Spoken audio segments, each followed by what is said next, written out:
You know, I've been looking forward to making this presentation. I'm going to share some information with you that it could change the direction of your life like night and day. And when I say that, I want you to really stop and take a look at your life. Take an honest look at your life. I was thinking just before I start to make this, we have actually been conditioned to kid with ourselves, to lie to ourselves, to not really take an honest look at the results we're getting. I want you to take a real honest look at your results. And when you look at them, ask yourself, am I living the way I really want to live? You see, most people aren't. One of the first questions I ask a person that comes to work with me, I want to know what's the most they've ever earned in a year. Now, I really don't care what the answer is, but I want to know what the answer is. Because you see, if a person says the most they've ever earned in a year is $50,000, I know where their mind is programmed. If they tell me the most they've ever earned is $250,000, I know where they're programmed. And then I want to find out what they want. And I know then what has to shift. Because their mind is programmed, and if they're really going to live the way they want to live, they've got to change the program. And if they don't change the program, then nothing really happens. Now, what I'm going to share with you, I've been studying for a long time. I'm going to put some PowerPoint slides right up here. And on those PowerPoints, I'm going to tell you a story. And it's a story about me, and it's a story about you, and it's a story about what we're capable of doing, what we're really capable of doing. You see, I started to study this information 54 years ago. In fact, last October, I started my 55th year of studying this. Now, that's longer than probably many of you are living, maybe longer than your parents have been living. But I've studied it every day. I've become absolutely fascinated with this information. And as I go through this, I think you're going to be fascinated with it. Now, I didn't always have this information. Today, I have a company that operates all over the world. I earn millions of dollars. I have some wonderful friends. And I live an interesting life. When I wake up in the morning, I know that I'm going to be doing what I love all day long, and I'm going to be extremely well paid for it. But you know, it wasn't always like that. I have to go back to 1961. And in 1961, a man gave me this book. And that's when everything in my life started to change. The book is Think and Grow Rich. And there was a huge shift in the direction of my life. Now, I'm not going to be on here long, maybe, I don't know, an hour. But in that hour, I'm going to suggest that you could change everything in your life. You see, today can be the turning point in your life by making a simple decision. But if you don't make decisions, you're going to stay right where you are. We have to make decisions. If we're going to change, we have to change the direction that we're going. And when we change the direction we're going, then we want to make sure we're going in the right direction. Because if we're not, we're going to either go backwards or we're going to stay where we are. Now, I had something pretty interesting happen. When I committed to study this material every day and follow proven direction, the change that took place was enormous. And you know, it can be for you. Now, there's one thing that you absolutely require if you're going to make a big change, and that's discipline. See, without discipline, nothing happens. Now, I found that discipline is the ability to give ourselves a command and then follow it. Now, I'm going to suggest as we go through this, and I suggest you make some decisions. Don't look at somebody else and say, what are you going to do?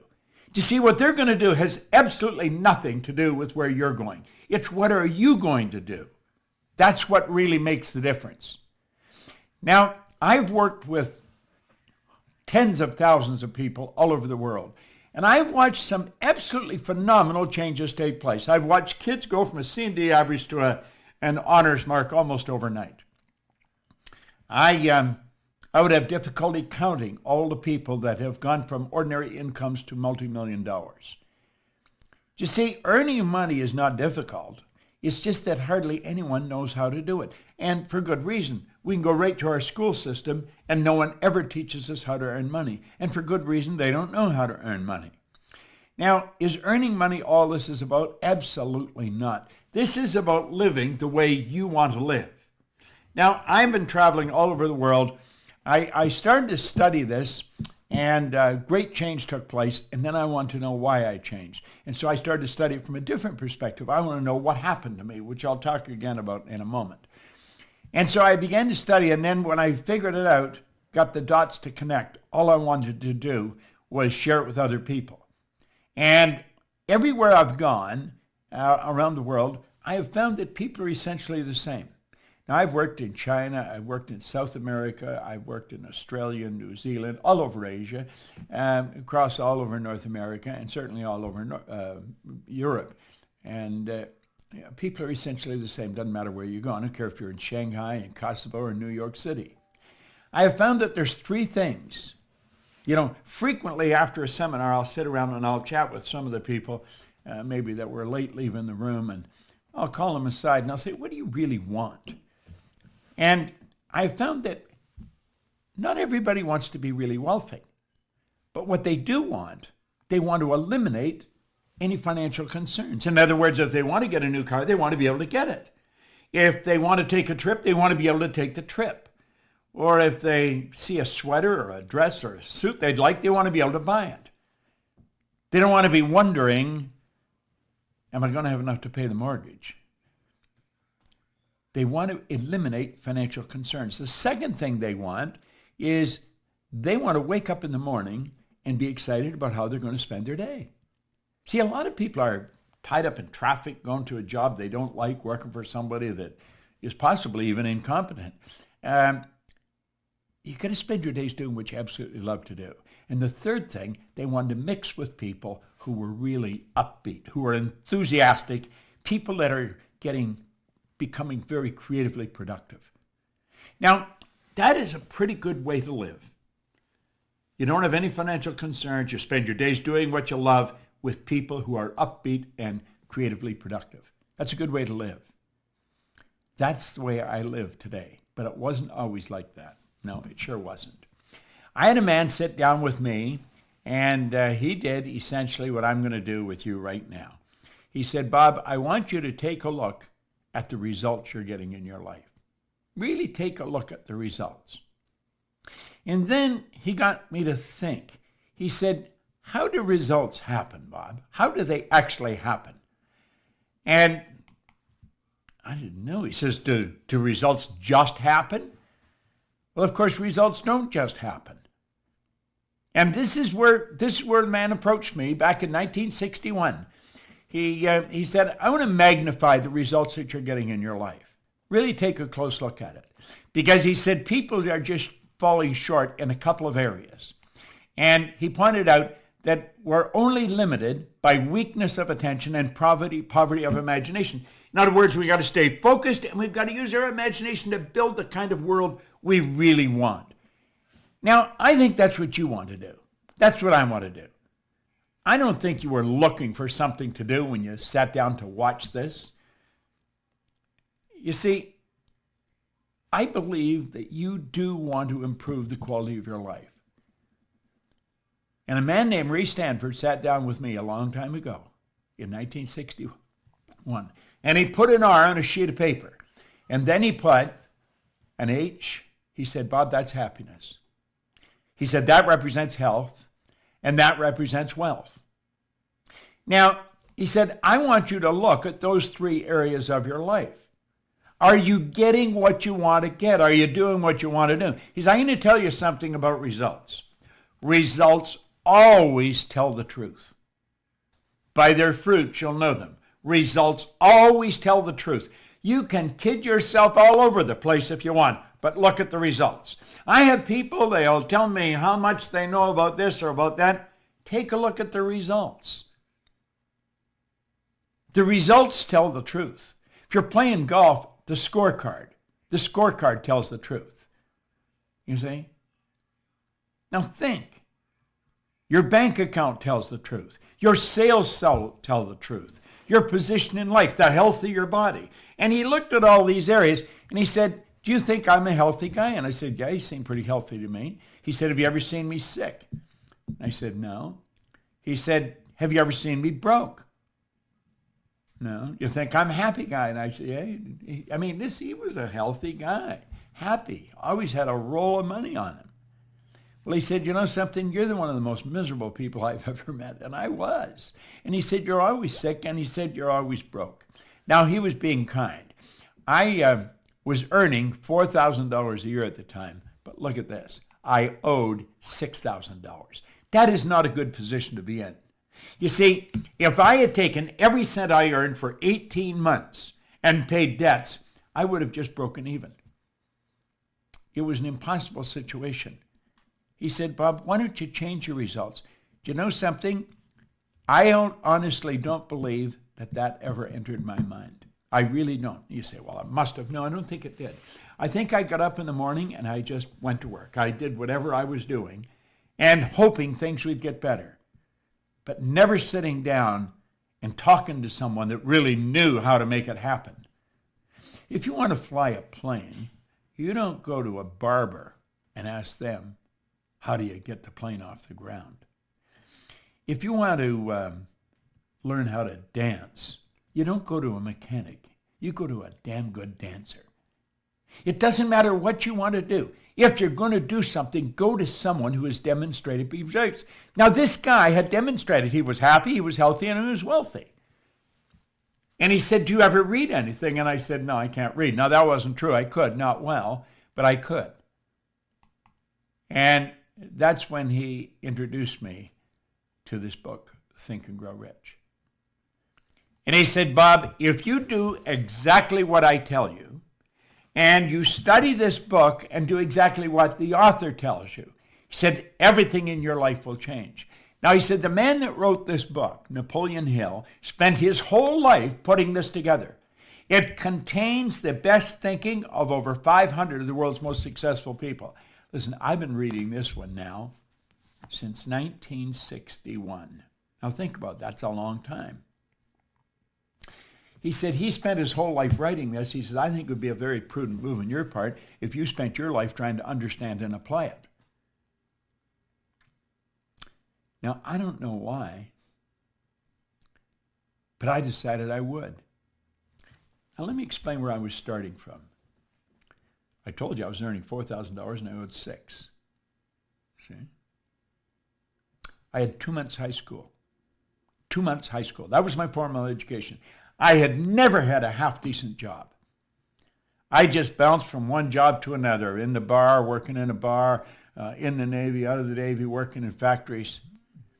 I've never had a half-decent job. Now, I had every reason why I couldn't win. He said, Bob, there are reasons why you can't. You've got to quit thinking of those. You've got to start thinking of how you can. He said, do exactly what I tell you. And so, you know something? I decided I would. 1 year later, I was earning $175,000. My life changed like night and day. You say, well, what were you doing? I was cleaning offices. And then I took it over $1 million. I started cleaning one office. I would do anything honest to earn money. I was earning about $100 a week, and I got an office to clean where I would wash the floor twice a month, and I got $30. Then I got another office, $65 a month. Kirby's Construction. Now I'm up to an extra $100 a month. Do you know in less than 5 years, I was cleaning offices in Toronto, Montreal, Boston, Cleveland, Atlanta, and London, England. Went right through the roof. Now, if you had asked me what I was doing, I couldn't tell you. I would say I'm cleaning offices. I'm reading Think and Grow Rich. But you know, a lot of people were cleaning offices. They weren't doing what I was doing. A lot of people had read Think and Grow Rich. They weren't doing what I was doing. Now, I was trying to figure out how the heck did this happen? See, I had been raised to believe if you're going to earn a lot of money, you've got to be really smart. Well, I knew I wasn't that smart, but I was earning a lot of money. I was raised to believe if you're going to have a good job, you have to have a good formal education. I didn't have a good formal education. I didn't have a good job. I owned the whole company. And so I started to study. You see? I thought, I'm believing in lies. You don't have to be smart to earn a lot of money. There's people that are functionally illiterate. They can neither read nor write, and they're earning millions of dollars. There's people heading up large corporations that's never been inside a school. Now I'm not anti-school. I've made sure all my kids went through school. I just changed the question. I didn't ask them if they were going to go. I asked them where they were going to go. I'm mentioning this because I believe anyone can do anything if they can sit down and write it out on a piece of paper and then work at changing what's going on inside. See, in 1990, Joel Barker wrote a book. It's called Paradigms. He said to be able to shape your future, you have to be willing and able to change your paradigm. Now, I had no idea what a paradigm was. And you might ask yourself, do you really know what a paradigm is? Do you understand how the mind works? Because the paradigm has something to do with the mind. I knew nothing about it. But the man that encouraged me to study this put me on a track where I just kept going from one great mentor to another. I was living in Chicago at the time, and I heard about a man in Vancouver. I was trying to figure out why I changed. I had left my own business. I went to work with Earl Nightingale and Lloyd Conant in Chicago. Ended up being their vice president of sales. I would have gone there. I would have paid them to let me work there. I wanted to work with Earl Nightingale and Lloyd Conant because I wanted to study. I wanted to know, why did I change? I knew I wasn't lucky. And I heard about a man in Vancouver. Somebody said, Bob, you should go and listen to him. So I got on a plane and I flew out to Vancouver. At the end of the seminar, when the guy got on the stage, I knew that he knew what he was talking about. There was just such certainty in his talk. And so at the end of the seminar, I said, I would like to sit down with you for a couple hours. Well, he said, I'd like to probably sit down with you for a couple hours, but he looked at his watch. He said, I got to get out of here. And I said, I got to go now too. He said, where are you going? I said, I'm going back to Chicago. He said, what are you doing out here? I said, I come out to hear you speak. Now, I think he was impressed that I had traveled so far to listen to him. So I said, look, I'm not going to be in Chicago anytime in the near future, but I'm going to be in Toronto. And I said, I'm from Toronto. I'll fly over. I'll meet you over there. And so the two of us sat down in the Skyline Hotel. And we were there. We were supposed to be 3 hours. We were there for about 3 days. And he and I were as thick as thieves right up until he died. Now, he introduced me to this idea that I'm going to introduce you to. And what I'm going to show you is, without question, the most powerful idea I have ever learned. And if you don't understand this, the odds of you making great changes are very, very slim. I want you to look at the mind and then look at paradigms. But let's personalize it. Let's look at your mind and your paradigm. Now, let that drawing represent your mind. That, by the way, is the most valuable concept I have ever learned. There's the conscious mind, the subconscious, and the body. Okay? Now, the conscious mind is the thinking mind. Do you know that the average person does not think? Do you know that thinking is a subject that's not taught in school? You'll say everybody thinks. Hardly anyone thinks. I remember Earl Nightingale used to say, if the average person said what they were thinking, they would be speechless. Do you know what we do? We confuse mental activity with thinking. That's not thinking. Listen to what most people are saying. They'd never say what they're saying if they were thinking. Watch their behavior. They'd never do what they were doing if they were thinking. Back in 1981, I picked up a paper from Dr. Lawrence Rampell. Listen to what he said. Thinking is a skill which can be learned just as we learn skills such as typing and playing the piano.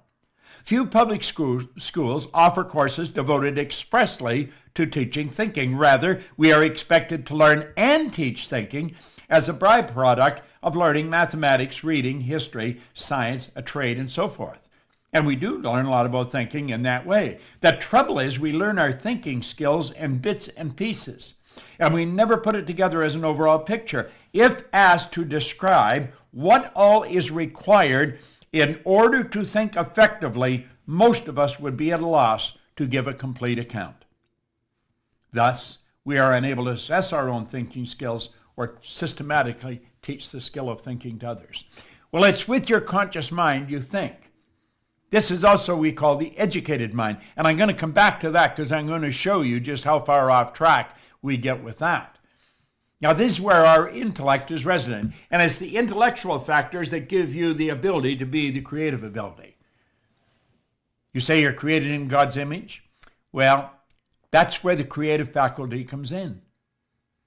In our intellectual factors, you have perception, the will, reason, imagination, memory, intuition. Now, the subconscious mind is quite different from the conscious mind. That's what we call the emotional mind. See, the conscious mind can think, so therefore you have the ability to choose. You literally choose where you're going. Now, the choice may be unconscious, but it is a choice. You have the ability here to accept or reject information. When we see something come on the news about the economy's taking a dive, say maybe for them or you, but not for me. You've got the ability to reject information. Somebody starts to tell you a bad story, reject it. Now think. You have the ability to accept or reject in your conscious mind.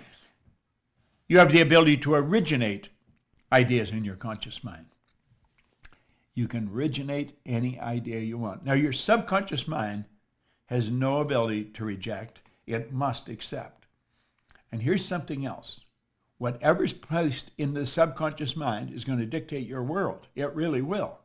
And your imagination or your subconscious mind cannot differentiate between what you imagine and what's real. So if you imagine something happening and you get emotionally involved, it's actually starting to happen. You may say, well, that's ridiculous. Well, the Wright brothers didn't think so. Ed Hillary didn't think so. Steve Jobs didn't think so. Think about it. Thomas Edison didn't think so. Alexander Graham Bell. See, we listen to them and think, well, they're different. No, they're not different. They're exactly the same as you and me. Now look here for a moment. I've given you the basics about the mind. Now let's look at this. Today, you're being inundated with information in your conscious mind from radio, from other people, from TVs, from newspapers. And you have the ability, because you have a reasoning factor, you have the ability to think. And you can say, I don't want that information. I'm not accepting that. And you can cause it to go away. But you know something? We don't do that.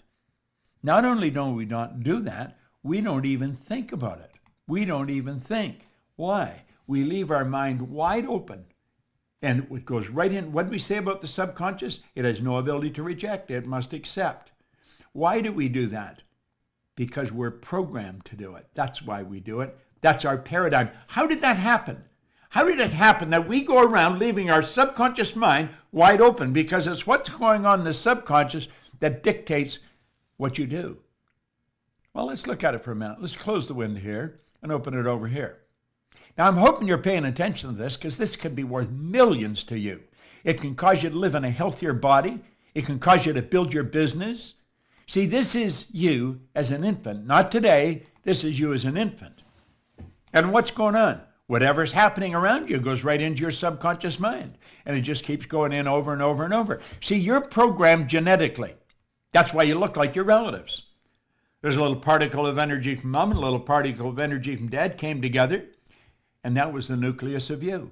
And 280 days later, you made your debut on the planet. But you have all that DNA, moms and dads, going back for generations. You're genetically programmed. Many of your beliefs have just been passed from one generation to the next. And many of them are absolutely ridiculous. Well, you see, your self-image is formed when you're in your little life, when you don't even have the ability to think. Now, self-image is just one idea. A multitude of ideas are a paradigm. Look at the people we're surrounded by. You know, Robert Heinlein said, in absence of clearly defined goals, we become strangely loyal to performing daily trivia until ultimately we become enslaved by it. Now think about that. In absence of clearly defined goals, we become strangely loyal to performing daily trivia until ultimately we become enslaved by it. Now think of the number of people that you know that are enslaved to daily trivia. They talk about nothing. They never accomplish anything. They get the same results. If they're short money now, they were short a year ago. They were short a year before that. They're forever getting a car on payment. The idea of going writing a check is just out of their mind. Why? Well, you see, that's probably what the people were doing that we surrounded by as we were little kids. And the ideas that just keep going in over and over and over again form the paradigm. A paradigm is nothing but a multitude of ideas that are fixed in the subconscious mind. And so here we are, as hard as it is to believe, 20, 30, 50, 60 years later, living exactly the same as we were programmed when we were little kids. Do you know that most people on welfare are fourth, fifth generation welfare recipients? It's rather strange. Now, what do? Well, we leave this situation and we go to school. What does school do? Well, let's look at it. School gave us valuable knowledge. However, school never taught us anything about paradigms. Therefore, we frequently do not do what we already know how to do. Now think, superior knowledge. Think about it. Inferior results. What does that do? That causes confusion and frustration.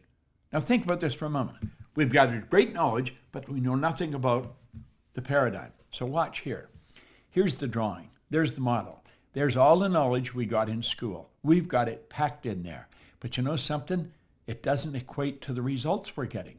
You're going to find absolutely brilliant people getting very bad results. You're going to find people that are brilliant. They know exactly what to do, but they don't do it. Why? It's the paradigm that controls the behavior. Now listen, I've studied this for over half a century. I had no formal education. I had no business experience. I earned millions of dollars. I'm 81 years old. I've got more energy than most people that are 21. I have a sister-in-law that says he's 81, he looks about 60, and he's acts like he's about 30.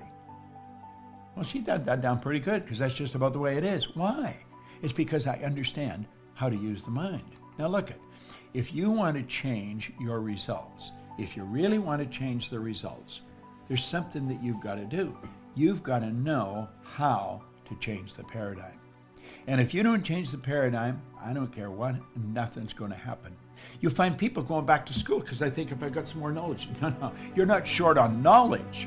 We're short on behavioral patterns. And that's really what we have to do.